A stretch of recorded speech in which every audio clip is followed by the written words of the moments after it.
தூங்கிட்டேங்க. படபடன்னு ஆரம்பிச்ச love story அப்புறம் கொஞ்ச இடத்துல ஸ்லோவாக போன மாதிரி இருந்துச்சு. இது ரொம்ப ஹை லெவல் ரேஞ்சாக அவங்க மேபி அந்த ஹீரோ ஹீரோயின் இருக்கிறனால ஒரு சில பேர் கனெக்ட் ஆகாமல் இருக்கலாம். இந்த காலத்து லவ் எனக்கு அது 2K கிட்ஸை பற்றி எனக்கு தெரில ப்ரோ. பார்ட் 2 இருக்கு. ஸோ அதனால வந்துட்டு நான் அந்த மாதிரி சுச்சுவேஷன் எனக்கு இது வரைக்கும் ஆனதில்லை. பட் தூங்கிட்டேங்க. படம் நல்லா தூங்கிட்டேன். ஸ்லோவாக ஓகே நல்லா இருக்கு. படபடன்னு ஆரம்பிச்ச லவ் ஸ்டோரி அப்புறம் கொஞ்ச இடத்துல ஸ்லோவாக போன மாதிரி இருந்துச்சு. மேபி அது இப்போ இருக்கிற கிட்ஸோட லவ், அதாவது அந்த 2K கிட்ஸோட லவ்ன்றதால பார்த்தோம் பேசுகிறோம் உடனே லவ், அப்புறம் உடனே சண்டை, ஒரு சின்ன கேஃப்லும் அப்படின்ற மாதிரியே எக்ஸ்பிளைன் பண்ணியிருக்கலாம். அங்கே மட்டும் தோணுச்சு. அது வெயிட் பண்ணது தான் லிட்டராக அந்த சாங் போகிறேன்னு எதிர்பார்த்த சாங். பட் வெயிட் பண்ணி அந்த கொரியோகிராஃபியோடு பார்க்கும்போது ரொம்ப நல்லா இருந்துச்சு. இது ரொம்ப ஹை லெவல் ரேஞ்சாக அவங்க மேபி அந்த ஹீரோ ஹீரோயின் இருக்கிறனால ஒரு சில பேர் கனெக்ட் ஆகாமல் இருக்கலாம். பட் கான்செப்ட் வந்து எல்லாருமே கனெக்ட் ஆகும். டைரக்ஷன் நல்லா இருக்குது பிரதர். ஸோ எனக்கு தெரிஞ்சு லேக் எங்கேயுமே இல்லை, ஃப்ளோ நல்லா போய்கிட்டே இருந்துச்சு அந்த கதை.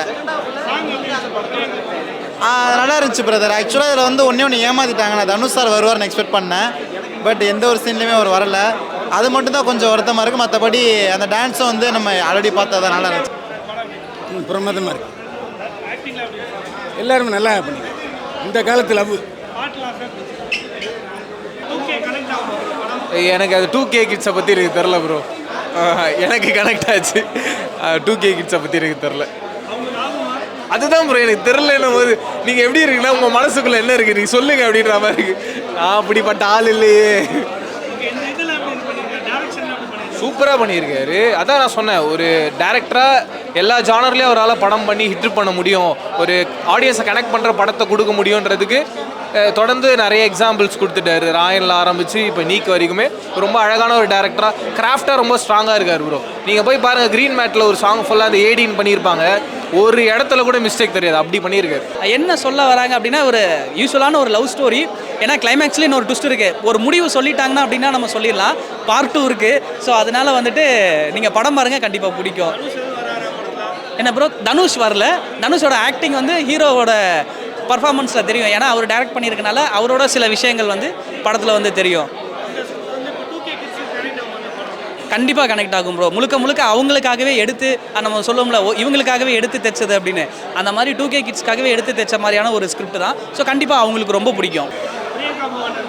சூப்பராக இருந்துச்சு. பாருங்க, இந்த மாதிரி சவுண்டாக வெடியாக இருந்தது. எனக்கு ஒவ்வொரு சீன்லேயும் அவங்க ஃப்ரெண்டு கூடவே இருந்தது ரொம்ப பிடிச்சிருந்தது. ரொம்ப கனெக்ட் பண்ண முடிஞ்சது. ரொம்ப நல்லா பண்ணியிருக்காங்க. ஹீரோ வந்து தனுஷ் சாரோட அந்த போர்ட்ரேயல் நிறைய இருக்குது பார்க்குறதுக்கு தெரியுது. அவர் டைரக்ட் பண்ணியிருக்காரு அந்த ஃபிலிம் அப்படின்னு சொல்லிட்டு. Overall it's a very nice film. நான் அந்த மாதிரி சுச்சுவேஷன் எனக்கு இது வரைக்கும் ஆனதில்லை. But I could connect because என் ஃப்ரெண்ட்ஸ் நிறைய பேருக்கு அந்த மாதிரி ஆயிருக்கு. So I could connect. எப்போவுமே யூஸ்வலாக பார்க்குற லவ் இந்த காலத்தில் எப்படி அதை எடுத்துகிட்டு போகிறாங்க, இந்த காலத்து பசங்களாம் எப்படி அதை லவ்வை பார்க்குறாங்கன்றதை தான் காமிச்சிருக்காங்க ஸ்க்ரீனில். இது வந்து சினிமான்றது ஒரு என்டர்டெயின்மெண்ட்டுக்காக தான் பண்ணுறது. ஸோ அதை வந்து கரெக்டாக பண்ணியிருக்காங்க. இதை கொண்டு போய் லைஃப்பில் கொண்டு போகலாமா அப்படின்லாம் வந்து ரொம்பலாம் நம்ம டீப்பாக போவேணாம். ஸோ இது என்டர்டெயின்மெண்ட், கண்டிப்பாக வந்தால் ஜாலியாக பார்க்கலாம், ஜாலியாக என்ஜாய் பண்ணலாம். இல்லை, நம்ம எப்பவுமே தனுஷ் சாரும் சரண்யா மேமோடைய காம்போ நிறைய எதிர்பார்த்தேன். இதுலேயும் அவங்க அந்த காம்போ ஏதாவது வரும் அப்படின்ட்டு. பட் அவங்களுடைய பாட் ரொம்ப கம்மியாக இருந்த மாதிரி ஃபீல் ஆச்சு. சாங்ஸ்லாம் ஆக்சுவலாக really good. GV has done a very good job in this. Yeah.